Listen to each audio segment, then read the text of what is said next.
America. Many of them that were just op-block locations. Some of them were training locations and are training locations, but it's a network of urban practitioners doing urban integration, urban incarnational ministry. And so it was a unique network for some of our YWAM teams in North America. Again, it's existed for nearly 3 decades. If you're not involved in this network, we thoroughly want to invite you to be a part of it so that we can hear your stories and we can continue to encourage each other. And the purpose of this webinar, and by the way, I along with Pierre and Mike in Vancouver, we serve as kind of a Team 3 servant circle over this broader North American cities circle. And we also have a team of about 10 different city leaders that operate as a servant team for that North American cities circle. And again, it's meant to just resource each other, be relational encouragement for each other. We put together this webinar, and you've been invited to this webinar because we realize in the uniqueness of the time that we're in, and really in response to one of the recent convening Zoom meetings that these weekly meetings that we've been doing as North America as a broader YWAM community. One of those recent meetings, Lauren really encouraged us that in this unique time to find creative ways to love our neighbors, to love our local communities. And as city teams, obviously that's been our focus for decades in North America. And we thought it might be a great way to serve our North American teams by having this webinar and just discuss creative ways that you can love your communities, especially now that international travel is limited and we're looking for ways to be more creative in our isolation. We have a lot of great stories in YWAM and many of your locations and many other locations that are not represented here that are really loving their local communities, doing a lot of creative work with unreached people groups in our North American cities, a lot of creative incarnational serving, relational outreach amongst many of our communities. And so some of those stories you'll hear today. And of course, we want to hear some of your stories of what you're doing. So this is an initial gathering for 90 minutes to discuss some of those things. We hope it will spur some further communication and further gatherings where we can encourage each other in some creative outreach opportunities. So that's our brief introduction. I'm going to pass it on over to Joel so he can get us started. So thanks for joining us. Welcome, everybody. First off, I will just ask Tim and Sylvia and Brad to introduce themselves shortly and tell a story about what is going on in each of their locations. And then I'll get into some of the nuts and bolts of the Zoom meeting itself and asking questions and keeping the conversation going and introducing myself. So first off, I just would like you guys to say a little something, and maybe Sylvia, you could pray for us or something like that. Okay. Sure. Shall I pray? Okay. Jesus, I just want to thank you for this time. We thank you, Lord, for this opportunity to gather. We thank you, Lord, for each and every person that is here, that is represented, Lord. I just want to bless each and every one of us. Lord, I just pray for clear communication among us, Lord. This will be a time where we will leave this space full of hope and encourage, Lord, just to continue on the good work we started, Lord, with you. In Jesus' name I pray. Amen.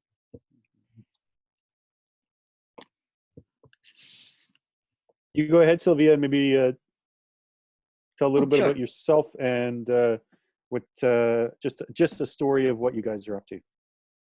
Sure. Yeah, as Joel said, my name is Sylvia. I work for Because Justice Matters. It is a ministry of YWAM San Francisco. We're based in San Francisco in the Tenderloin. And I am the family's director. And just a little bit of what we've been doing right now. Most of our stuff has moved virtually. We run youth programs for girls. We primarily work with women and girls. So most of our programs have moved now virtually. Virtual one-on-ones, mentorship, exercise classes with the girls. Another area that we've been focusing a lot is food security, especially among our families. And we've been working and collaborating with the local nonprofits to find ways to make sure families have food, they're connected to good, proper resources. And another area that we've just started is we started a benevolence fund to be able to support families in the future to be able to pay rent and food, medical bills, and it's something we're currently running right now, and also hosting a weekly prayer group for any supporter or donor who wants to join in, just pray for the women and girls that we serve.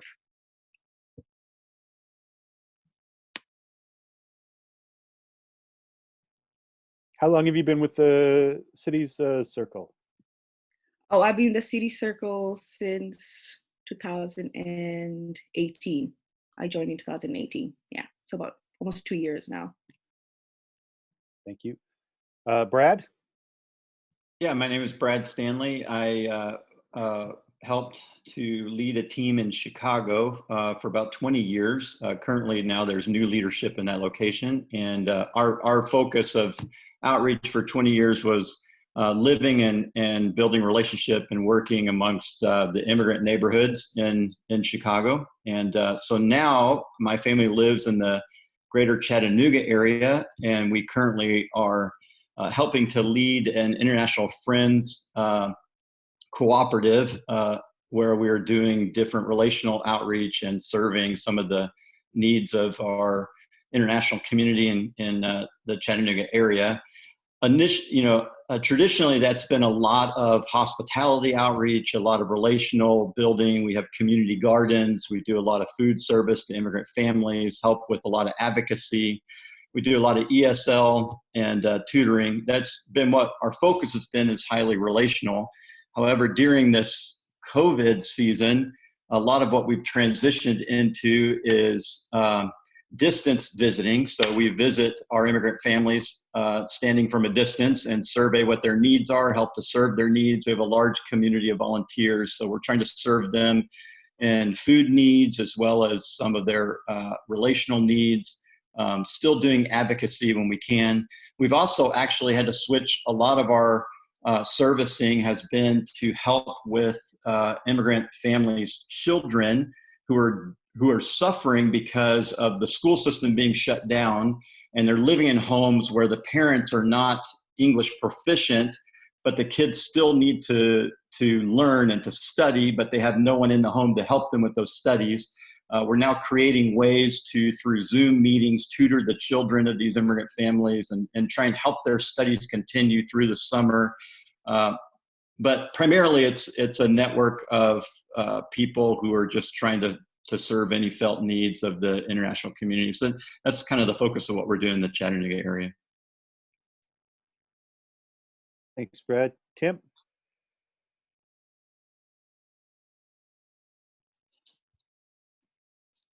Tim, you're still muted. Unmute your mic, Tim. Thank you. So I'm in San Francisco, and as you all know, we're located right down in the heart of the city. So I'm just gonna, rather than talk a lot about I'll talk about what we're doing, but let me just show you here really quick so you can see it. I think you can see it on your screen there. This is right where we are. You can see the YWAM sign. You can see the situation on the streets, a lot of tents. There's over 500 tents in our neighborhood area. And so this is what it's like just a few blocks from the YWAM Center. You can see no social distancing going on at this time. This was taken just a couple days ago, this picture. So what it looks like on the street. So what we're doing is we're providing showers. We have 3 private showers and 3 private bathrooms. And so we've opened them up to the unhoused people on the streets. And we're running Monday, Tuesday, Wednesday, and Friday with showers. We just purchased a hand washing machine. So we put it out in front of our building. It's operating this morning. Right now it's going on. So that people can keep clean who are unhoused on the streets. We're also doing coffee by the curbside so that the tensions are coming down in the neighborhood. And then we're running a food pantry at the same time to about 300 unhoused people in the neighborhood that are very vulnerable, senior citizens, and those living in single resident occupancies. So we're trying to provide nutritious food for people during the time. And you can see the lineup that's going on, and then the precautions that we're trying to take as we deal with people coming into the building. We've stopped letting people come in the building except for the showers and bathroom services. And even at that, we just let 4 people in at a time, very carefully, with a lot of precautions and face mask and whatnot, so that we're serving in a right way. And then we're also wheeling the food down the street to our neighbors who are a little bit afraid to come out during this time into the neighborhood. And so we've seen, the real strategic nature of engaging the neighborhood with our center that's kind of right down in the heart of the city, but not only from our center, from other of our locations, which I think I'll share about later with North Beach. I think Marcus and Jen are on the line, and some of the things that we're engaging in locally in some of the neighborhoods that we're involved in. How long have you been with the city's circle here? I think when Lazarus was raised from the dead, I joined, if I remember right. Good. Well, thank you very much. So these 3 will be the folks that will be fielding a lot of questions and sharing stories during our discussion time. My name's Joel Calabrese. I'm Sri Acadien. I'm Acadian. I'm living and working and broadcasting this from Mi'kma'ki, the unceded territory of the Mi'kmaq, and but now commonly known as Nova Scotia in Canada. And for those who are living the syncretic life, may the 4th be with you. And as we celebrate today's Star Wars Day, so happy May the 4th to everyone. As for protocol and what we're going to be doing, remember to mute your mics if you are not speaking, and to unmute them when you do speak. We're going to use the chat feature here. So if you have questions or comments or things, throw them in there, and we'll make sure that they get asked either individually, or if there's somebody else in the group. If as we're speaking, somebody else has something that you might want to hear more about or go back to. We will be having a time of discussion, and so we'll have some more open time towards the end of the conversation. We are going to try to keep this to an hour and a half. So my job is to speed people along and keep the conversation moving. So even as we're each individually sharing, it's kind of nice in a Zoom call to keep it to a 5-minute chunk. So as you're sharing a story or a question or whatever else, try not to go over 5 minutes unless you need to, but 5 minutes is good. It keeps, it's enough time to say some good stuff, but also not so much time that you are monopolizing the conversation. I also want everybody to know that we are recording this, and Tim will be making it available sometime in the future and somehow. So please don't have copyrighted music playing in the background when you're talking. And I think that is it for now from me on how we're going to do this. What I would like to do is to have people go around our virtual room and tell us who you are, possibly where you are, the YWAM location, and either what you'd like to get out of this or contribute, or a question that you'd like to ask. So we'll just take turns and see how this goes. So just volunteer, whoever wants to start.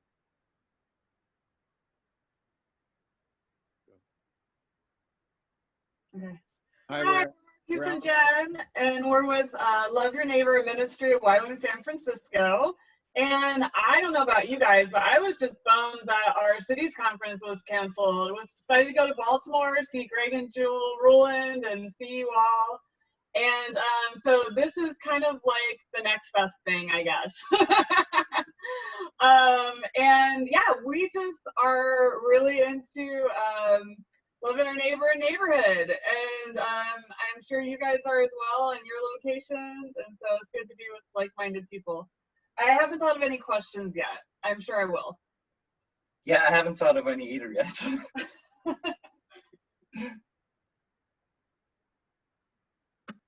We're Alan and Lori. Hi, we're Alan and Lori Harris, currently living in the city of Chico, in the city limits, being very urban and relational with our neighbors here in a 15-unit condo unit. It's really good. We're with Kerygma. We represent Kerygma here in Northern California and in the US.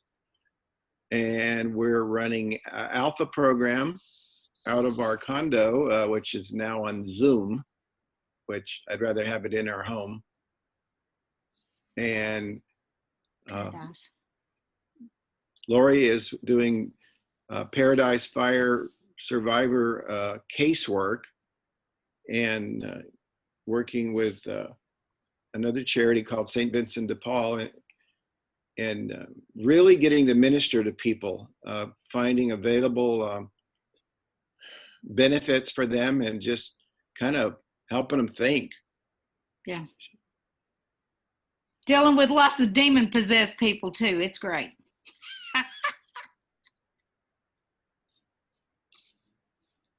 So we're seeking God for what's next. Thank you. Oh, sorry. Next. I'm Rose Turnley. I'm in Madison, Wisconsin. And I'm here with a group of around 60 people. We're doing local outreach, and we've been doing TTS, of course, with an emphasis on women and children at risk and community development. Some art is emphasis, but we also came here because of the University of Wisconsin. And I mostly have been involved with international students in hospitality and friendship discipleship, but also have an interest and have put together the last 2 years seminars on reaching the Muslims in our city, and we'll be doing another one this year. So we're also doing neighborhood outreach into some low-income apartment areas and have plans to continue to do that kind of thing with children a lot too. We have a house on campus as well. Next. Thank you. Loretta Troyer. I oversee a team in Detroit. We work with primarily with Islamic refugees there. Ramadan just started. Detroit's still a hot zone, so with COVID, so we're doing most of our relational stuff via chat and video chat, just like this. We also have, I live in the city of Detroit. My neighborhood's been hit really hard. Work with at-risk kids and families there. We've had 3 deaths on our block just in the last week. So it's still pretty intense there. Yeah, so that's what we're doing right now, prepping to launch training in the near future.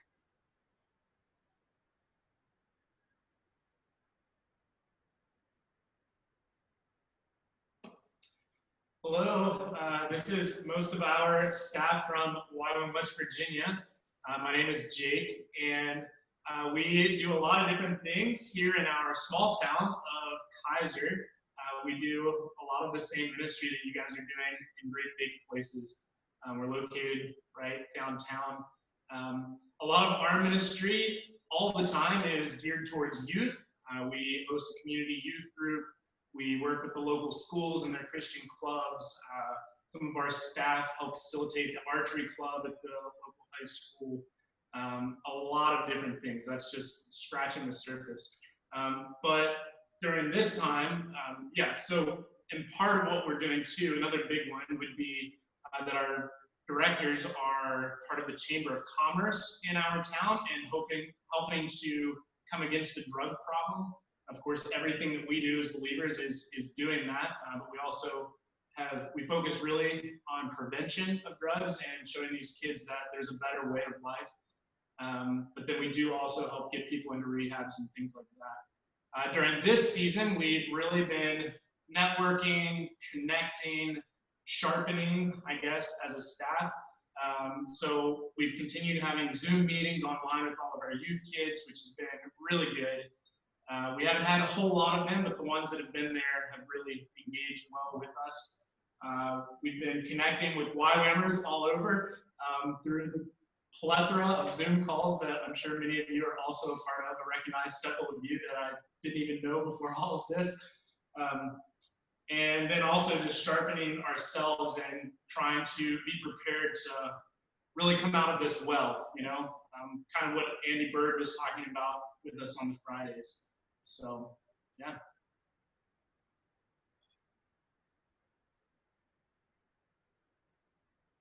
Hi, I'm April DePretis, and I'm located in Ventura, California.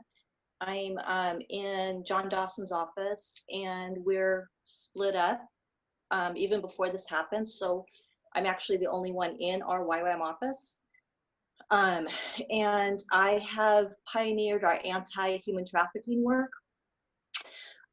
co-founded the Ventura County Coalition Against Human Trafficking that brought in law enforcement and victim service providers to work together, and we had great momentum right before we were shut down. I have been going into hotels and training staff on what to look for, because that's where a lot of our trafficking is happening here in the county. And also outreaches into strip clubs and massage parlors, all of which have been shut down. I've been able to stay in contact with 2 of the ladies in the massage parlors, but other than that, I have no contact with them. It's basically shut down, and our county is super strict. Our isolation is stricter than what the governor is saying, so it's really hard to do anything here. That right before this all happened, I really felt like the Lord was shifting things anyway. So this time for me is seeking Him for fresh vision and creativity, and how does He want to do things after we're allowed to leave home.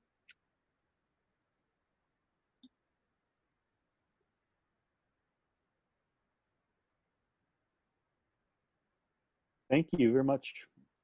Let's continue. I'm Greg Ruland, been working and living in Madison, Wisconsin for the last 20 years, and my wife and I have been in transition in planning to join the Baltimore team here shortly, hopefully sometime in the next month and a half.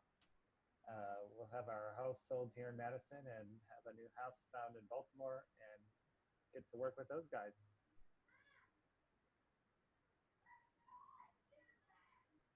Thank you.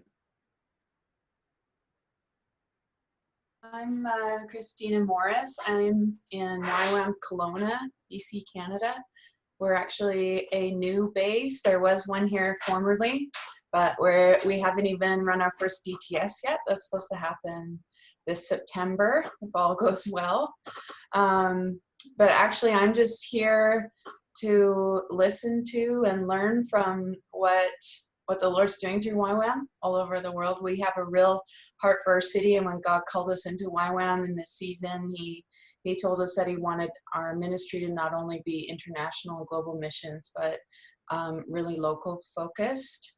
And so in particular, our heart actually is for our churches, to see them activated and awaken in the Spirit. So we've had some opportunity before COVID hit to do some open worship nights and just to gather people, whether they're churched or not churched, to come together in the presence of the Lord. And we have some people who are on our staff, one lady in particular that has an ESL ministry, and we're hoping in the future maybe to expand that. And then there's the potential for us running some ESL schools in the future too. So that will kind of dovetail, go hand in hand. So, but really I'm just here to listen and to learn and to dream about where our base can go in the future too in our city. So thanks for creating this space.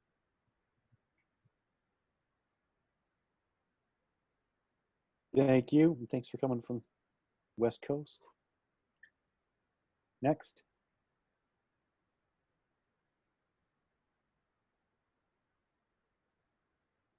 Hi, this is Angelica and Bill Gada from YWAM Salem, Oregon.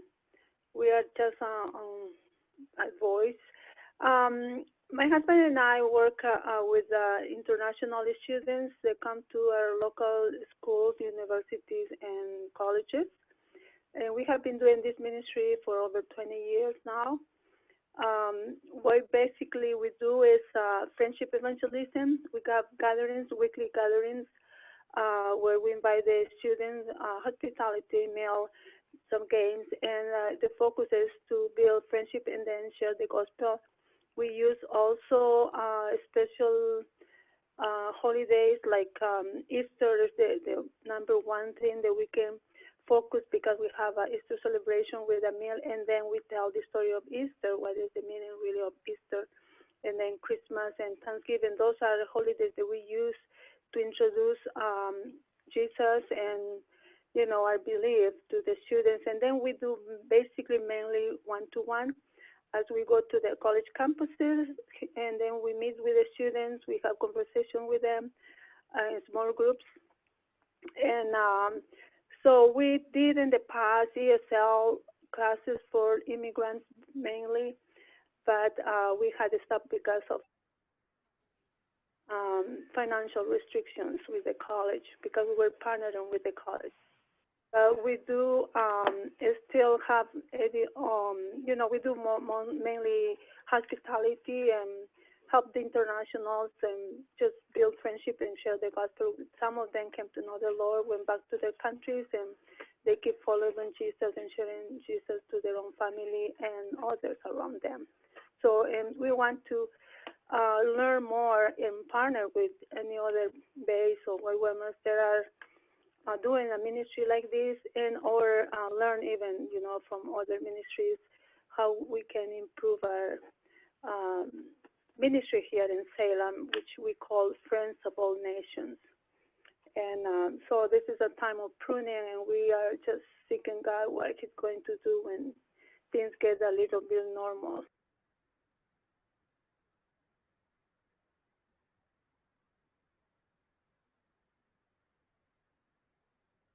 Good morning. My name is Sean Furlong. I live in Colorado Springs. Good to see lots of friendly faces I haven't seen in a long time. I kind of want to cry right now, but it's okay. So, but I am actually on this call here representing YWAM Frontier Missions for North America. I just became the regional director for North America this last couple of weeks ago, down in Brazil through a virtual conference that I couldn't get to. So, but I am here as a resource and be able to learn more about what Cities is doing. I had the privilege of being at a conference in Houston. That was the Cities and Frontier Missions conference together, and it was just a sweet time. And God's just really been kind of running me through that relationship. And so I am here. Really, my job as a regional director for FM is really three things. One is mobilization. Want to mobilize YWAM to the nations, both locally and globally.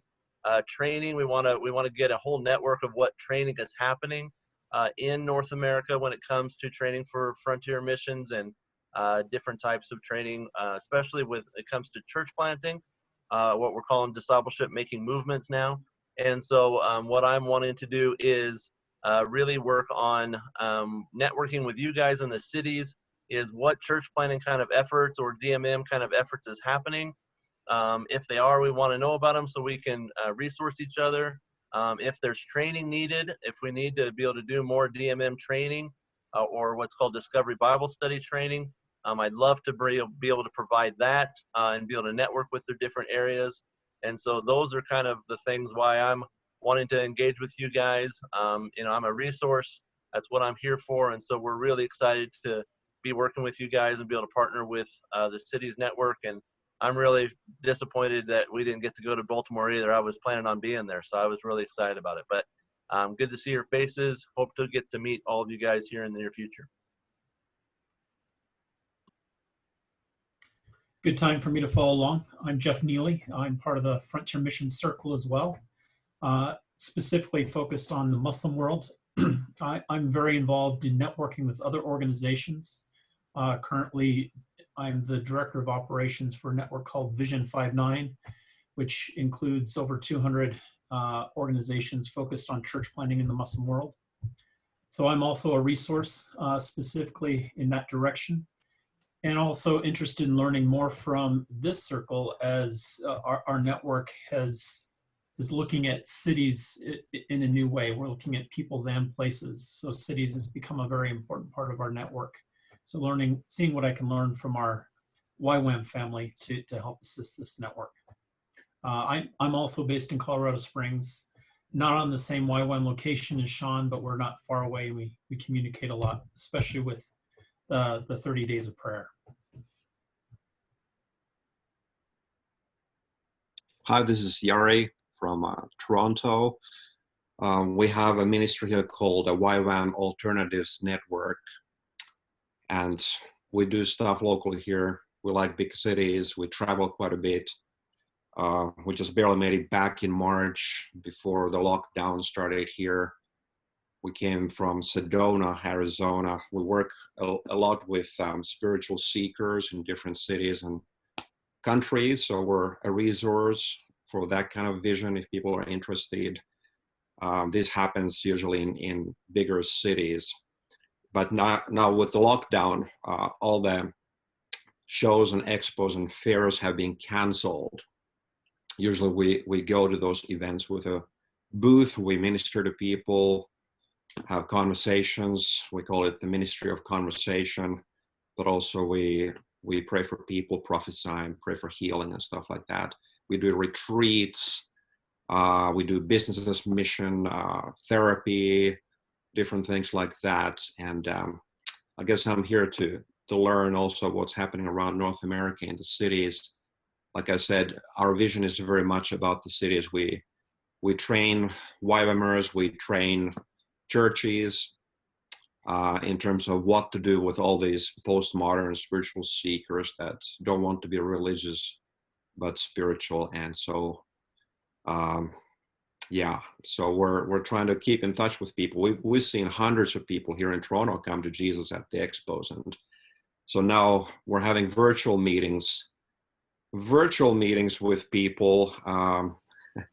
And I don't know if we can take our retreats also online somehow, have everybody contemplate and stuff like that.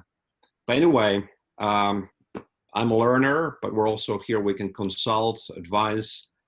We used to do anti-trafficking ministry. I heard at least 2 people. We gave 10 years of our lives with Tanya to do anti-trafficking ministry in different countries. But after that, now the last 11 years, it's been this ministry to spiritual seekers, which is like half of the population. So that's it.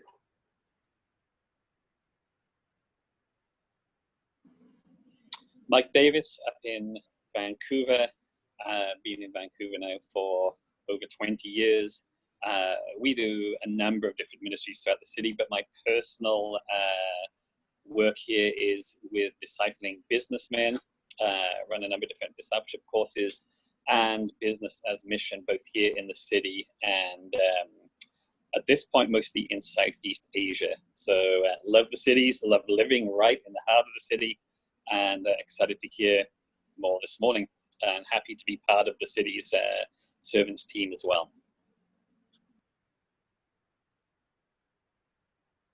I'm Donna Briggs. I am not a part of the city's service team because I live in a very rural location, Lakeside, Montana, but we've always been very attached to YWAM San Francisco, and I am always very interested in what's going on in just hearing the heartbeat of what goes on in the mission around the world.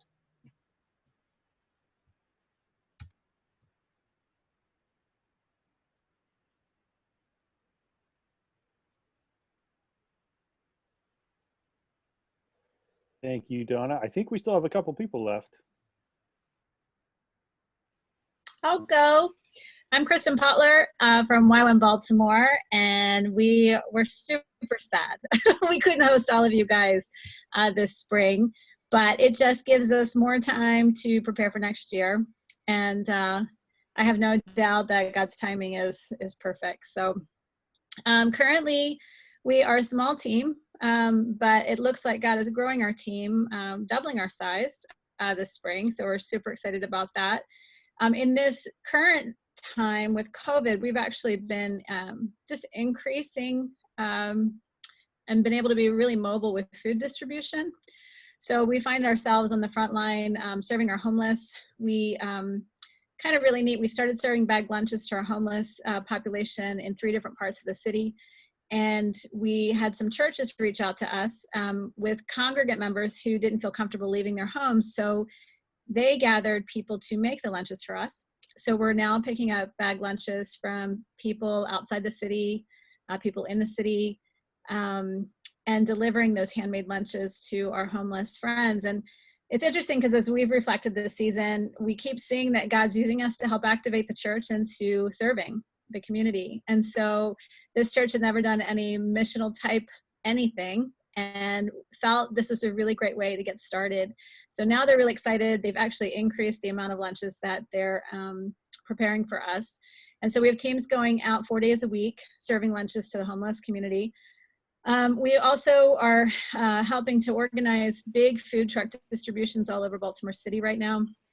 There's a wonderful organization in Pennsylvania run by Mennonites who a fraction of the cost are providing big truckloads of fresh produce and boxes of food. So we now have, I think, 6 or 7 trucks coming in per week and are serving different communities of great need. We're in the process now of just trying to get more organized because, you know, it was all crisis in the beginning, and so now we're starting to kind of get into a rhythm. So that's been beautiful.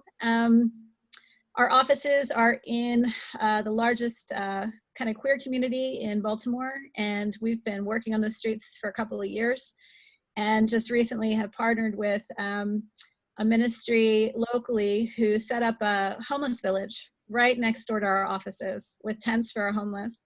And so we opened up, we have 1 shower in the church that where our offices are, so we now open up for showers for our homeless once a week. And so that started 2 weeks ago, and are doing their laundry. And so we're washing laundry for those guys. And we're looking to develop a trauma training. We have a healing groups, they're called healing groups, but it's a trauma training that comes out of the American Bible Society. And so we're praying about starting one of those healing groups with our homeless friends, hopefully in the next month or so. So we're just seeing really beautiful things come out of this time and this situation. YWAM Baltimore is also heavily active in the arts and in the creative. So we've been ministering to some of our homeless friends who are artists. Just commissioned a cajon to be made for one of our guys who used to set up a full drum kit on the median strip in our arts district. The city took away the drum kit, so we just, someone committed to giving him a hand-built cajon that we're gonna deliver on Wednesday.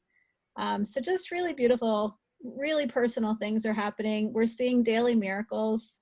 And I think the thing that we're sensing is that those daily miracles look like Jesus meeting people in very personal, intimate ways.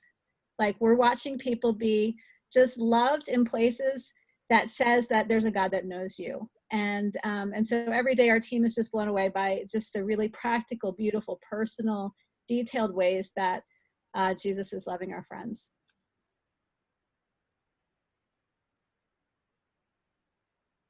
Hey guys, Rick McDonald from Baltimore, Maryland, and was formerly with Kristen at YWAM Baltimore. I was on the board for 5 years. Then I did a DTS, came home. I staffed in Kona a little bit as well, and then I came home. And Kristen is she's my sister. She's probably one of my best, closest, and personal friends in the whole world. So, since October of 2019, the Lord shut me down and really tucked me away, and we just waiting for some certain doors to open. Been to a lot of the cities here, and praying for your cities, walking your cities, and been praying for a lot of these cities here for many years, especially Montreal, Toronto, San Francisco, Detroit, and how God has linked you guys and the plan. So there's about 13 cities that I've been carrying from the Lord, plus 2 overseas cities, Glasgow and Paris. So I'm on this call because I met Tim in San Francisco on one of my prayer drives, and was really touched by Tim's cool. That's pretty much it. And so Kristen said it all about YWAM Baltimore. It's a great group. Still connected. Was just down with Olivia yesterday. Just on the call because this is the direction where God has taken me. So it looks like I'll be relocating to California as soon as this COVID is up, and been writing the vision down. So it's been a crazy transition for me, actually starting in July of 2019. I didn't see any of this coming. Kristen didn't see this coming. So working closely with Kristen on all this as he started transitioning me in July of 2019, began to speaking to me about the pruning and stuff like that as well. So just a prophetic call to hear and see and say and carry things. October came right around Rosh Hashanah, and he just uprooted me completely in an incredible way. When the whirlwind settled, I was standing on the Golden Bridge and in Berkeley. So looking forward to it. Been working directly with, since March 20th, what God showed me in January 8th and 15th about California after spending time in Quebec was planning a few things, and I'm taking it really slow because I thought I was planning a few things elsewhere. And so it's not confusing in any at all. It's just just a whirlwind. So January 15th, the Lord began to speak to me about Berkeley, California, clearly, and all roads lead to California. And then I tried to go out 2 or 3 times, bought tickets. He asked me to cancel those tickets and wait, let him do it by his Spirit. And then on March 20th this year, everybody that God was going to connect me with in Northern California, Silicon Valley, I got invited to a Zoom prayer meeting. And from that Zoom prayer meeting, we've been praying morning and night, 12 hours on Saturday groups we just did. And then to open the door with Google and Facebook and a bunch of people from there, Christians from there, we just did the prayfortech.com. You can see that website that we just launched, www.prayfortech.com. We just did 24 hours of prayer. We have 50,000 live viewers. Of course, 30,000 were for Heidi Baker's 2-hour set. So, but we had 50,000 live viewers. We had 1.6 million people see the ads for prayfortech.com, the website. And I can see Tim's expression. It's definitely, I didn't see this coming. And Christian is my witness to that. 27 years in ministry, 20 of them on the streets in Baltimore, giving my guts to the East Coast, praying into the East Coast revival from Montreal to Miami, from Baltimore to Detroit, and Baltimore to San Francisco. The roadmap is what I call it. It's an honor to be on this call. I'm so excited Tim reached out and sent me this. But the Silicon Valley thing is really exploding. Although there are people who've been laboring into that for 20, 30, 40 years. I literally feel like, and Kristen can be a witness, like Kristen is literally like my sister. Like we come up off the ground in Baltimore. Our roots are deep in ground in Baltimore. And our roots are also in Arcadia's, I got Nova Scotia roots and Quebec roots. But the thing is, I'm out there now, and it's like on the Zoom calls every day, and I'm meeting people that I would be the person you would meet. God called me to Baltimore, and then you would meet me and Kristen. God would lead you to us. That happens all the time when we're here. Now I'm running into these people out there that have been giving their guts and giving their yes. And it's tremendous what his vision for Northern California and for Silicon Valley, and what he's doing is just, I've never saw it coming. He told me to wait. He was going to bring all the people to me. I had no clue. I had a brick and mortar mentality. And next thing you know, we're living together, 30 and 40 of us every day on prayer calls every day. It's incredible. So it's an honor to be here. I love all you. Thank you, Tim. Thank you, guys. I'm so excited. Love you, Kristen. And thank you for everybody who's coming to Baltimore. Let me jump in here. I joined late today. My name is Mike Borden with YWAM in a small town too, like Donna, Lebanon, Pennsylvania. We're sitting out the COVID right now. I have a small team here, but we're kind of in the process of relaunching the ministry. A year ago, we had a fire here, and it's been a kind of an up and down ride this past year with personal vision and ministry vision and trying to decide, you know, where it's all going to land. But we're kind of in a mode of, now of getting going once the COVID restrictions lift. We really want to get out and get the ministry rebooted, and we're working toward raising up a stronger ministry team. There will probably be some ministry transition and leadership down the road, but that's not going to happen tomorrow, but we hope it'll happen fairly soon. So yeah, it's a privilege to be with all you guys, my brothers and sisters, just tuned in to listen and hear what's going on, but it's encouraging already to hear from some of you what's going on in your cities and your areas. Great. I'll just jump in here. My name is Pierre. I live in Montreal. I want to thank Rick for your prayers throughout these years. That's great. I really appreciate hearing that. After having led YWAM Montreal for 33 years, we closed our office last June, and so I'm working solo in Montreal. My work has changed a little bit, but it's a continuity. Throughout the years, we worked in the university context, Montreal's gay village, spiritual seekers, just a variety of things with various teams.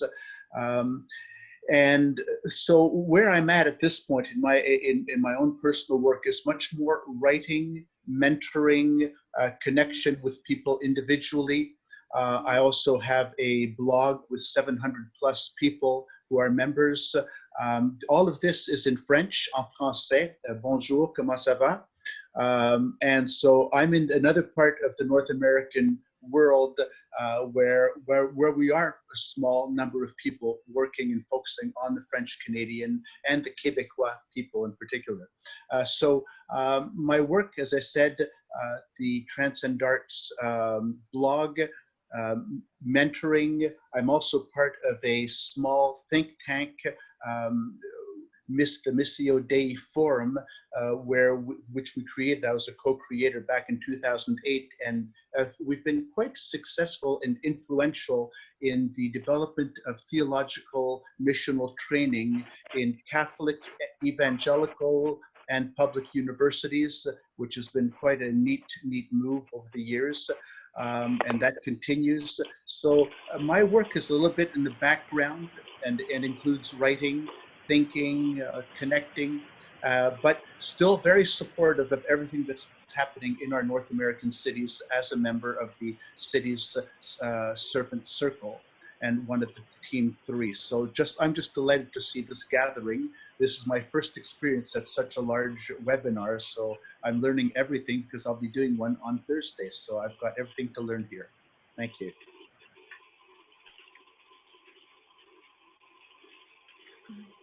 Hi, I'm Ruth Kang from Toronto. I just missed the timing when to open my video. I felt shy to open it in the middle of the meeting.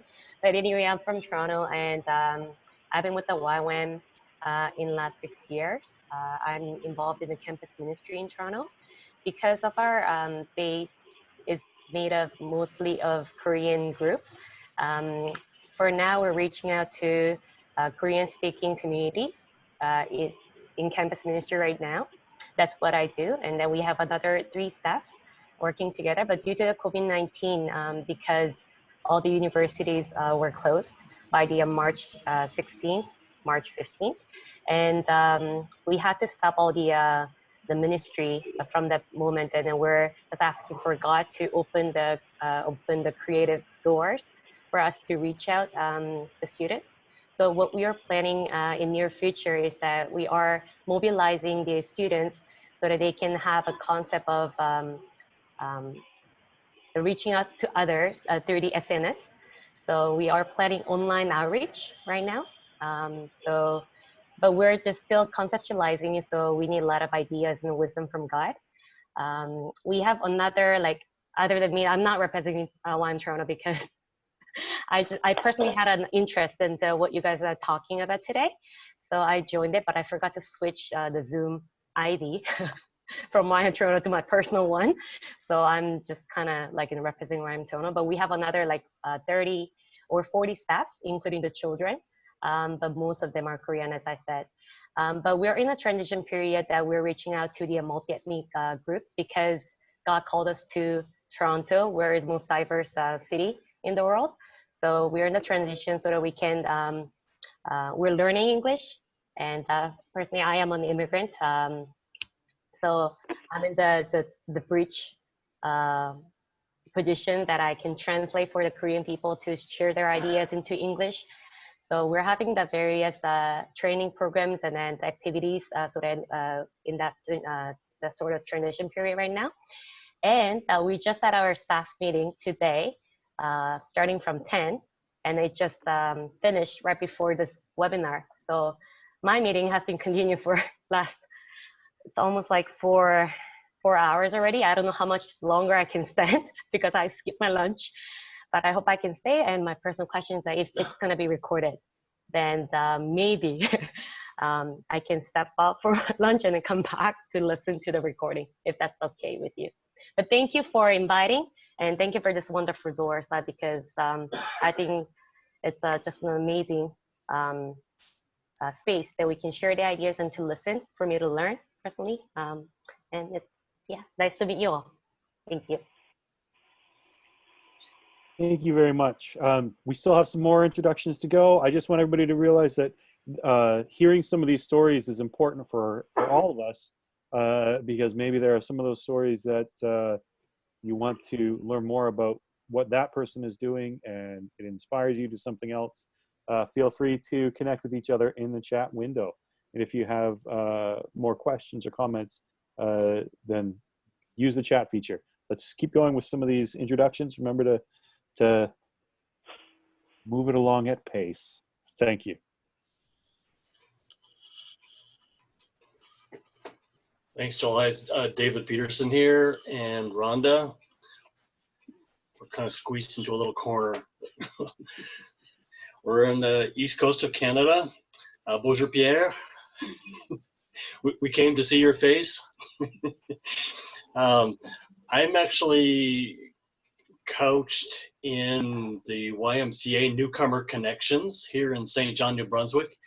And so that's the work I'm doing right now. And we've been involved with newcomers in our region, probably coming on 16 years now. And so a lot of my contacts have been with Muslim background people, Hindus, and other faiths. Right now, my resettlement team would consist of a gal from Somalia, a gal from Iran, a guy from Saudi Arabia, and a gal from Egypt. So I have a very international team that I'm working with every day. And it's a very interesting experience, especially in a situation like where Easter just passed. They started asking me questions about the holiday. And so it's very, it's moments like that that I can take my professional hat off and I can just talk to them from my heart and share my own personal faith. So I'll let Rhonda share a little bit too about what we're doing here. Hi, everybody. It's nice to see you. It's nice to be with you today. Personally, I'm just coming off of a year of rehabilitation from a heart attack that I had last year. So I'd been home quarantined in a different type of way, maybe in preparation for this time, I'm not sure. But yeah, so I'm just coming back from that. And most of that time, a lot of that time for me has been a time of prayer. And I pray for all of you and for our community. And I work closely, I'm an ESL teacher at the YMCA too, supply teacher right now, and which we have not been able to work because of the virus. So yeah, I'm just excited to be with you. Nice to see you all and be with you today in this way.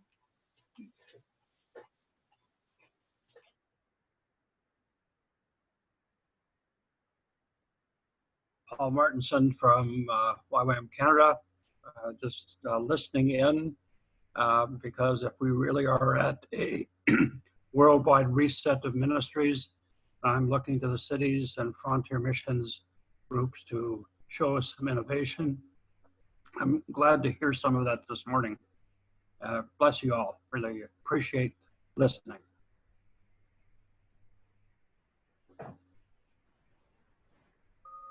Hi, everyone. I'm also listening in. I'm Annabelle from YWAM in New York City. Thank you, Tim, for sending along this invite. Sorry I was late as well, dialing in after a work call.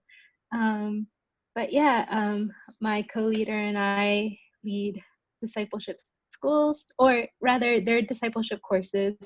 We're an operational base, haven't found a home yet in New York City, but just running discipleship training courses.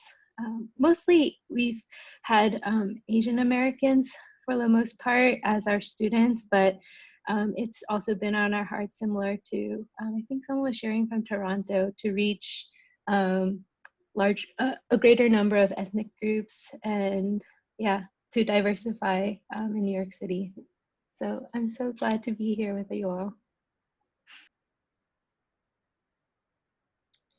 It's wonderful to for me to see you all here and get to know you a bit. My name's Gwen Berquist, and I have been living in Asia, but due to government situation there, had to leave there. So I have been here in Vancouver, Canada.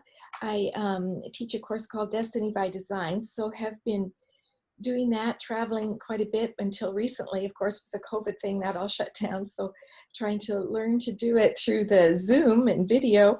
And yeah, so, and recently my sister died, who I've been living with. So that's been so it's been a real time of ministering to family and just being available to them here. So in Vancouver, yeah.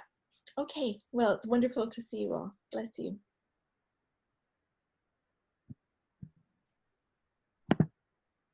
Hey everybody, my name is Aaron Hurd. Can you guys hear me? Yeah. Okay. My name is Aaron Hurd. I'm here in Memphis, Tennessee. It's me and my family, and then there's some YWAMers that help across the city with us. And mostly what we've been doing is we're sent out from YWAM Nashville, so we're technically YWAM Nashville here in Memphis, and we're looking at a 501c3 YWAM ministry in the next couple of years to become that. And so, but mainly what we're doing is working with churches here in the city. We do like an annual tent gathering, just evangelism in the hood, serving the poor and needy food, and then the gospel, power, signs and wonders. And it's kind of been interesting, this whole outbreak, because we were actually planning, our meeting for April, and then, obviously no large gatherings. So we've had to adjust. Yeah, we've been here since 2015. So just a few years.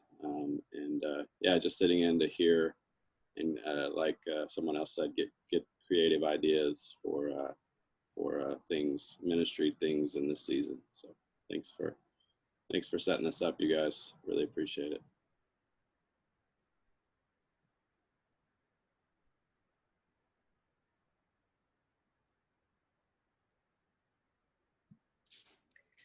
Hi, I'm Caleb Lambert. I'm Colorado Springs, Colorado, YWAM, and so we ultimately are reevaluating, reseeking the Lord right now. But some of the things we are doing, we have an evangelism team. We also, things that we're seeking the Lord about specifically is actually in response to Lauren Cunningham's charge to end Bible poverty now.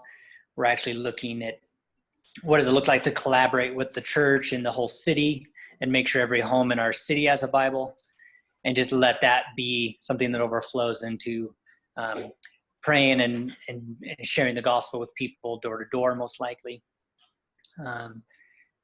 We've really been engaged in the local sex trafficking, anti-sex trafficking thing in our city. Colorado Springs is a huge, unfortunately, a big, the massage parlors are business fronts for that. And so we've been doing a lot of ministry to the women in those massage parlors. But we are reevaluating that as well right now. And so, but we have, if you want a story,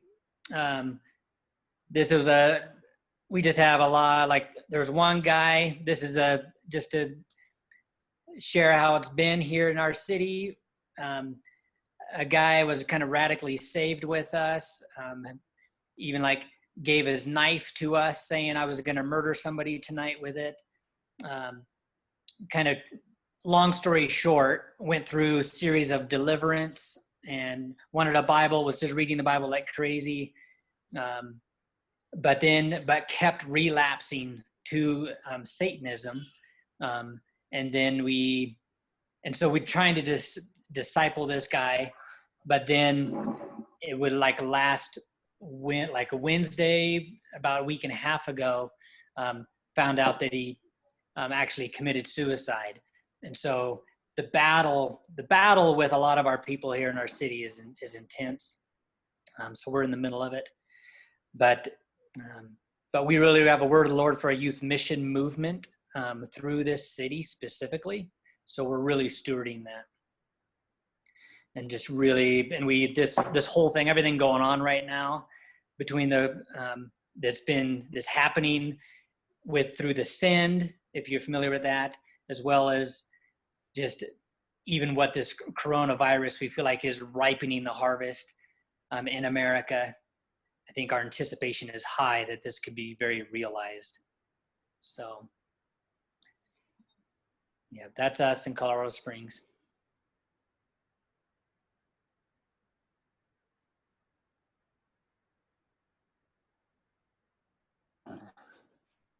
We've had a lot of people jump on,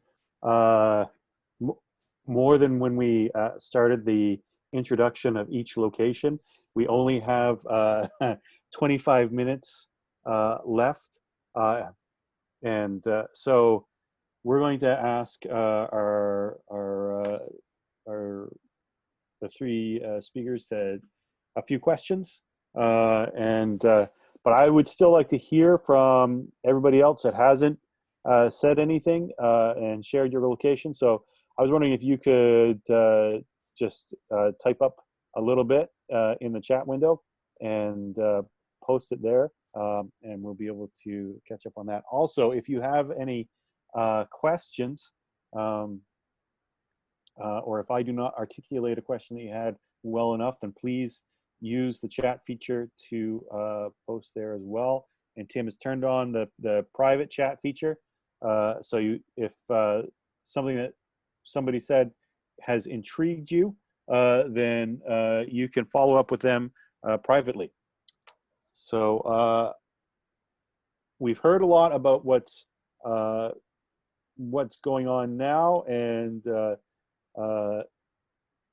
even Caleb alluded to what could be happening or coming up as restrictions lift.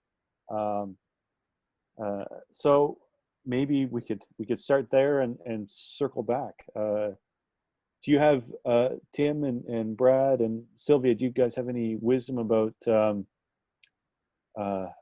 what to do as things start opening up legally, and also just keeping in mind how viruses work and the waves that might be coming next? Just wisdom and on some of the opportunities that are coming along next. So yeah, just real fast, I'll share. I don't know how many of you saw the video that was on Facebook and in articles by Ed Stetzer from Wheaton College. If you haven't seen it, look it up.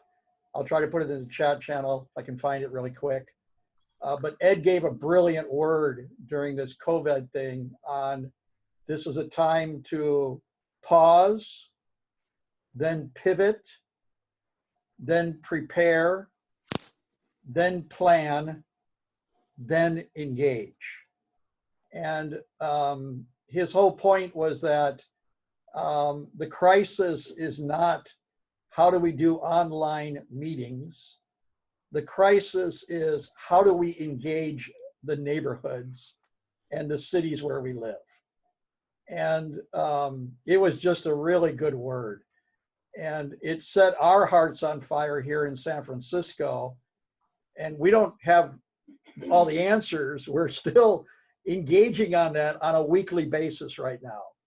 And from that message for YWAM San Francisco, we came down to 3 values that we are re-clarifying right now.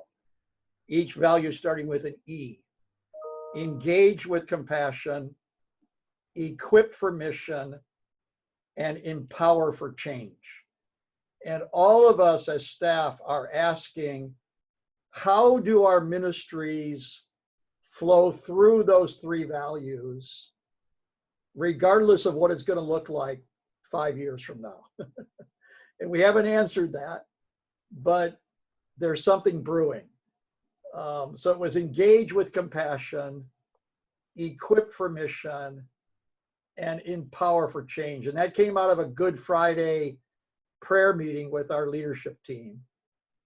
We had some of the wording already, but then it just gelled. But it came from Ed's message, Ed Stetzer from Wheaton College. I think he's with Wheaton World Missions or something like that, I forget. You can just Google Ed Stetzer and you'll get it. Was very, very impactful. So we're still working out the details of that, but I'll stop there.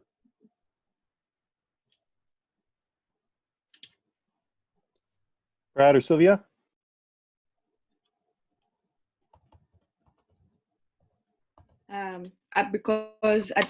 Because justice matters, I think similar to what Tim shared, the word pivot has come up a lot.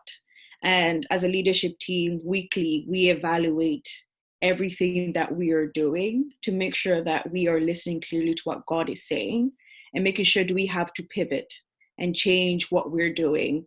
For example, we do have a ministry that works and does outreach in the strip clubs here in the Tenderloin. And they've had to pivot a lot of their programs virtually by creating an Instagram page and just like different ways to try and engage with the women once they're post COVID and we're allowed to go out, and just finding ways of using their resources right now, partnering with other organizations, not trying to reinvent the wheel, and just seeing how we can work together as a task force instead of as an individual organization to help with the situation. That's our Aid and Made ministry. And I can say for the part of, these are the tangible examples, the issue of food security is a big issue right now among families because of, it was an issue before, but now it's just been highlighted more because of COVID. So I've been joining meetings with the Department of Health and different other organizations. And we're currently in the process of planning for post this. How do we continue to support families and, you know, children once they've been asked, they're going back to school, they're back to kind of their normal life, because the food security will increase due to loss of jobs, due to families having to back pay rent. So at BJM, that's why we started our benevolence fund as a way to preemptively prepare for what would come after this, to help families that we know or maybe don't know yet, to help with paying of rent, provide like financial budgeting, teaching, educating. We're seeing really this an opportunity to really come out with our hands open to what God has during this time, and not try to say it has to be this way, but really clearly listening clearly to what God has. And we don't have all the answers yet, kind of like what Tim said, but this place where we have surrendered and asking God, like, we're stewarding what you have. So guide us in how you want us to move in the next season. But it's really been a time as a leadership team meeting weekly and just going back, like, is this working? Does God still want us to do this? What's going to happen? And having those discussions post this, what are we going to do? What do we feel God is going to do? And what are other organizations doing within the neighborhood that we can collaborate and really work together? That's good. I would just add that I think in every crisis, it identifies those who have relational networks and those who do not. And for those of us who do have relational networks, we have a whole network of people we run to in any crisis. And one of the things that this has revealed inadvertently is those communities in our cities that have no relational networks. So all of us are dealing with our isolation, and we're figuring out how to be creative to connect with people relationally in our isolation. But what we're discovering is really large pockets of demographic groups of people who have no real relational networks, and this isolation is only making it more pronounced. And I think for us, we're being encouraged to open our eyes and see those groups of people that have been very, very disconnected even before this crisis, and finding a way after this crisis to do a better job of connecting communities with other communities, whether it's connecting our spiritual communities with non-spiritual communities, or our immigrant communities with non-immigrant communities, or elderly communities with our younger generational communities. I think that this, my heart and my hope is that we will do a better job of connecting our cities after this, so that we won't, in another crisis, we won't see pronounced isolation from groups that were already isolated, but now have no one reaching them, no one. So we have these food deserts developing, we have these relational deserts developing, and we have ethnic isolation pronounced, because to some degree, these disconnects already existed. They've only gotten magnified because of the COVID crisis. So I do hope that we can identify some of that, and even help to be a part of connecting communities in the future, and seeing this from a point of reference point. Thank you all. Do you have any thoughts on? I know the future is unknown. It's not. It's an unquantifiable, intangible thing. But I assume that it's not going to look the same. We are not going to return to a normal that was normal before. We're returning to a new normal. So, have you guys been thinking or praying through that? What are some of the things that have come up? If it's just if you've already discussed it, or replied to that response, you can just say that. But if it's something specific, then.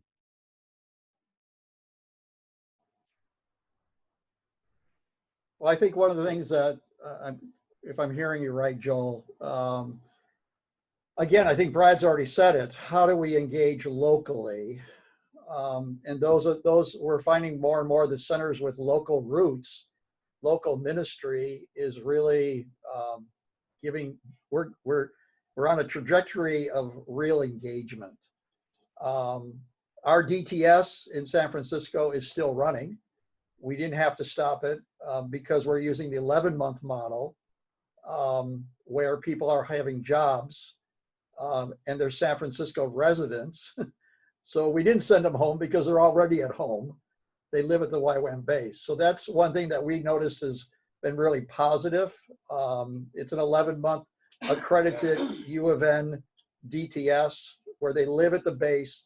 They have jobs. They stay in their work. Now, some of them have become unemployed during this time. Some of them are working from the YWAM base. So those are some things that we're still wrestling with.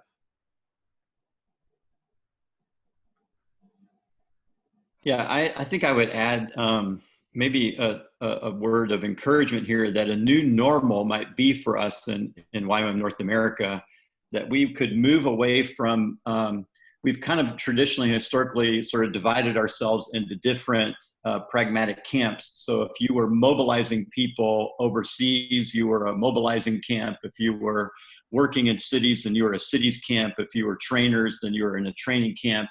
Whatever. However, I feel like, and my hope is that a new normal is that we will have a more holistic presence as YWAM locations, where we are continuing to, Lord willing, mobilize people overseas, but we are also mobilizing the same efforts to unreached people groups in our localities, where we're not just church planting overseas, but we're church planting in our localities and under church communities. And whatever we do, we're not just training with an outward focus, but we're also training with a local focus. And I hope that a new normal will be a more holistic presence. Even if we're a mobilizing base, can we have a component of who we are that's a localized communal presence at the same time? And I feel like that new norm would actually accentuate both goals, because they would be enhancing each other. And so I hope that every YWAM base who is adopting unreached people groups overseas knows exactly where those unreached people groups are in their own cities. And they're not just adopting a CP strategy for overseas, but they're developing the same CP strategy for their localities. Because all of the unreached people groups that we have been focusing on as mobilizers in YWAM North America also exist inside North America, and many of them in our own cities. And so hopefully a new norm for us will be a greater awareness, a greater understanding of that, a greater holistic approach as to how we are mobilizing and training mission, both overseas and locally.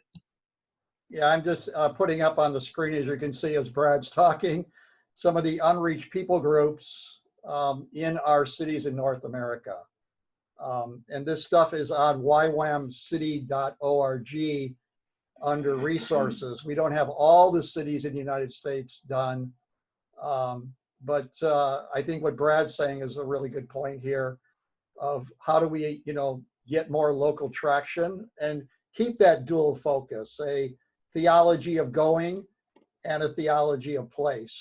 But it's holistic, and we're really trying to bridge the gap together.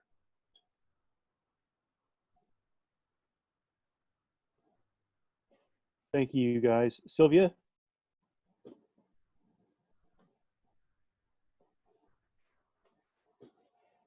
I think Brad and Tim said it all. Okay. Cool, thanks. Also, Joel, in the chat line, Marcus and Jen put some a link, which I would encourage people to look at. Marcus and Jen from Love Your Neighbor, in a very upper class neighborhood, has done I think a 45-day challenge. They produced a video every day for, I think, each video is 45 seconds long, of how to engage your neighborhood during this time. So it's there in the link. They're really short videos, and they're really simple. Like, one of the things they did was they put toilet paper on a chair along with some chocolates in their neighborhood, and neighbors started taking the toilet paper and chocolates and then contacting them how much they appreciated what they were doing to build community in their upper class neighborhood. So good resources there. That's really practical, simple ideas on engaging. Thank you. And thank you, Marcus and Jen. Does anyone else have any, just open it up. We got a few minutes left. If anyone has a specific question or thought or wanted to hear some more information, now's your opportunity. I did want to say one thing, that a few months ago, back in October. Questions only. Oh, question? If you have a question. how do you plan on your staff being in a consistent state of uncomfortability, your young staff? Good question.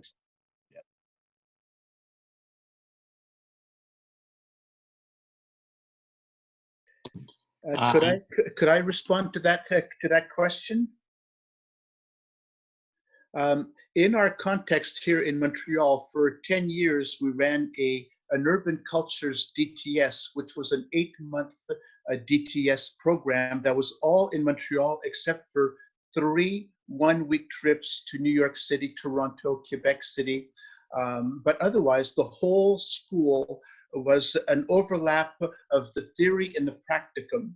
And our students, we wanted to treat them like regular university students of any other universities. They lived on their own. We would get apartments for them, girls, guys, they would live together. We would have no rules. They would have to learn to figure out how to be community. In their involvement, their ministry involvement involved research projects throughout the whole 8 months.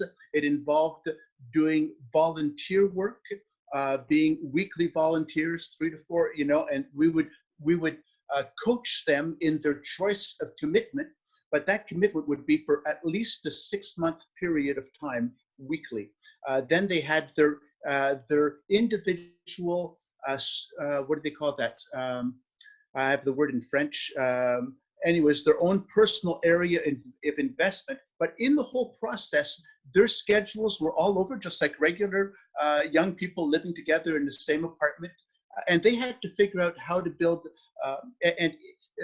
community and how to be supportive of one another and learning how to love the city and discover and becoming familiar with the city. So right from the word go, and for 8 months, basically, we treated them like adults. They had to manage, and there were no rules. They had their responsibilities. There were weeks of classes, but we felt that in this project, young people quickly discovered the city, took responsibility for and having to take responsibility for their own decisions. We didn't tell them where they were to do their internships, where they were to do their volunteer work. We coached them in their own decisional projects so that they could become also leaders. If you don't give your students or young people the context where they have to make their own decisions, they don't develop leadership strengths. So I would just leave that and encourage that. You don't have to overprotect. You don't have to protect. Not only overprotect, you don't have to protect young people. If they're there and they've come to be involved in your city, give them the space to process things on their own and to make their decisions. They will become leaders. Thank you, Pierre. Any of the other three have a response about the question about the whole uncomfortability of it all? I think just to add on to Pierre's point, I think you hit without coaching, which is a really good tool, especially among young people. We use it a lot among our staff, just to quickly coach and kind of help you make, like Pierre said, make that decision that you need to make, kind of guide you to the process. And coaching has been a really important part, and also offering spiritual care with a spiritual director or what the person needs. But I think at BJ really encourage people to self-lead themselves and really teach that as a tool of self-leadership. I think Andrew Couch has a really good article about self-leadership. It is something that each staff member or trainee that comes through BJM actually goes through, and we study with them and they come up with their own, teach themselves the self-art leadership. It's a really important value and principle of ours that we teach from the beginning. And I can share the articles, one that we've always used, and also using some articles from Brene Brown. And we also normally have supervisor check-ins where you just ask, like, you come up with your goals, whether it's spiritually, personally, your self-care plan, kind of like teaching you to come up with your own goal for your life, because we don't kind of like give you the ability and space to creatively like create something, come up with an idea, come up with a project, really create that space and a foundation for our younger staff, and really checkpoints throughout your time with us, especially if you're a trainee. But coaching has been a really good tool we've seen, especially among young people and older people, that helps you kind of figure things out without being told what to do, because it gives you that space to kind of like roam and figure things out with God, where somebody is kind of like asking you those sometimes really hard questions and really important questions, and that you need to that probably no one else has asked you before, so you can teach yourself how to lead yourself. But yeah, I don't know if that answers your question.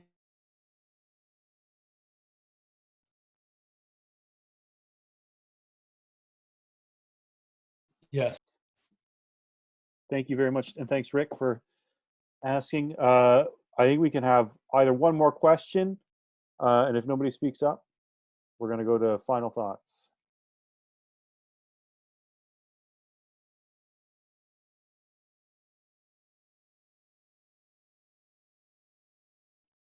Okay, final thoughts, you guys. Sylvia, Brad, and Tim. Let me just chime in here that I feel like what I'm really excited about is the connectivity that's beginning to happen through this, that we're starting to connect a lot with each other and share our stories a whole lot more. Maybe it's happening through Zoom, but these regular meetings, which are developing and growing, is giving us an opportunity to hear each other's stories, which is one of the really fun things about us coming together every 2 years at our city gatherings, is we just get to hear the stories from what a lot of our very small teams like you guys that are out there doing amazing things that really don't get heard about.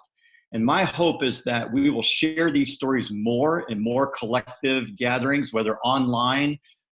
We will begin to share these stories with each other and empower each other with these stories. One of the things we've tried to do for the last number of years is develop regional sort of city roundtable or gatherings where we would bring certain teams together in certain regions and sit around a table for 3 days and just talk about what we're doing and resource each other. However, my hope is going into the future, we might have city roundtable Zoom gatherings where many of you, I've already made notes of 10 or 12 of you that are working with foreign-born population groups. We could have city roundtable Zoom gatherings where we're sharing what each other's doing to reach the immigrant populations in our communities, which you're going to get an email from me if you mentioned you are doing that. And we can share stories and how we can do that better. And somehow we need to become more connected in our stories in YWAM North America, so that we're creating a higher level of a culture of creativity of what can be done locally. And that's kind of the heart behind this initiative today. But I want to encourage us to be a part of more of that. I do feel like moving forward, my last thought here is that moving forward is we're going to become incredibly more creative on how we engage those around us as YWAM locations. And many of us are already doing it well. So we need to share our stories with each other. I'm super excited. Sean and Jeff and Paul, some of the comments you've made about seeing some new ways that frontiers and our cities can be working together. I hope that becomes a real thing in the coming months, that we're taking these two streams in YWAM and marrying them so that we're doing more engagement locally in that way. But yes, I'm super excited about this conversation. I think it needs to continue.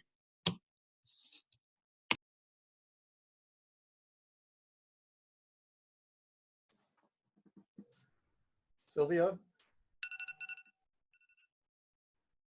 Tim or Sylvia? Last thought? I think just kind of like Brad said, I'm really excited about this conversation, and what we've just started sharing. It was really exciting and encouraging to hear that we are not in this alone, that we're all in this together, and that we can support one another. And I think one thing I'd like to say during this time that we've been speaking a lot as a leadership and as a team at BJM is, don't be afraid to try something, especially right now. I think there's an article we were reading that says it's really a good time to like try something new and don't be afraid of failure. Just really try whatever God is placing in your heart, whether it's working with local organizations, kind of what Kristen is doing, and going out and giving meals to the homeless, or like praying for your community, whatever it is during this time. Don't be afraid to try, because I think there's a fear of what if it doesn't work out. I would encourage you to just take that step, because you don't know until you try. It's such a new time that we've never lived in before, that also gives us space to be really creative and try new things. And if it doesn't work out, that is okay. Just go back to the drawing board and be like, okay, God, that did not work. What should I change? What should I adjust? And just be, I think one thing about this time that has taught me personally, as also as at BJM, is just be flexible to what God is doing and what God is doing in the moment. And we may not see the bigger picture of what's happening, but God sees what's coming in the future. So don't take the small things you're doing as things you're doing in vain. Don't be afraid to try, because God is a God. He's bigger than our circumstances. He's bigger than what is going on. He's bigger than COVID. But yeah, it's really just an exhortation just to encourage everyone just to like take mark of us, sure, just try, because I feel like God is giving us this space to like try something new. And yeah, that just bless everyone and bless all of you and all that you're doing. Yeah, just some closing thoughts from me. One, I really appreciate just hearing what everybody's doing across North America, the tremendous local engagement that's going on just on this call. Really has blessed my heart.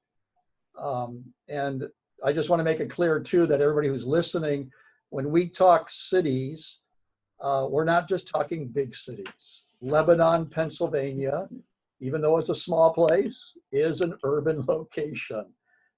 So, you know, some of the most exciting places I see for the future are the smaller locations. And we always give attention to the big places, but some of these small ones are really, I would call frontier cities. So it's good to see some of you on the call with that. And I just want to encourage you to keep engaging at the local level. And then, you know, just another closing thought. My pastor said this, I was listening to a devotion this morning. He said, during times of crisis like this, we're all wanting to know what will the future look like? And that's a valid question. But he said the biggest vision we need is not a vision of the future, but a bigger vision of who Jesus is. And the more we see who he is, the more the future will work itself out. So I think this is a great time just to center our hearts in who God is, and he will then work through to make everything work out.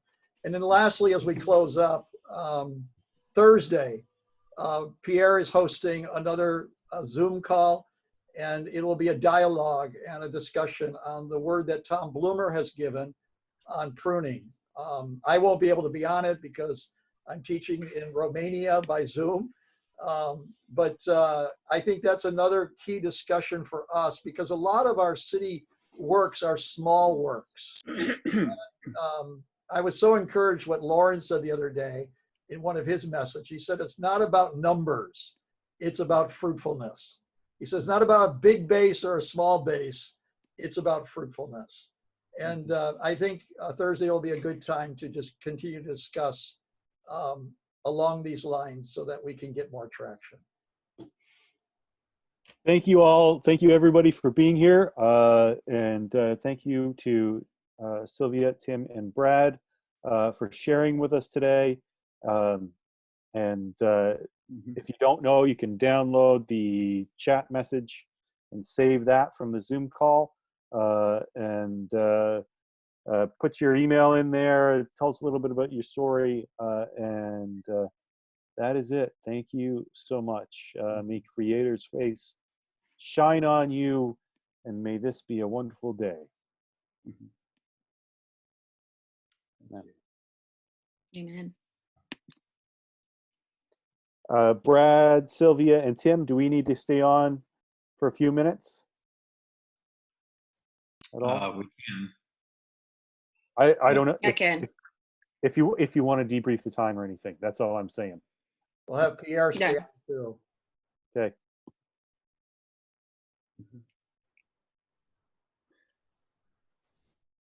We love you, Brad.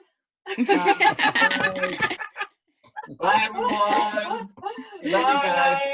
Bye. Great job. Old Chicago fans. Yeah. Yay, Chicago.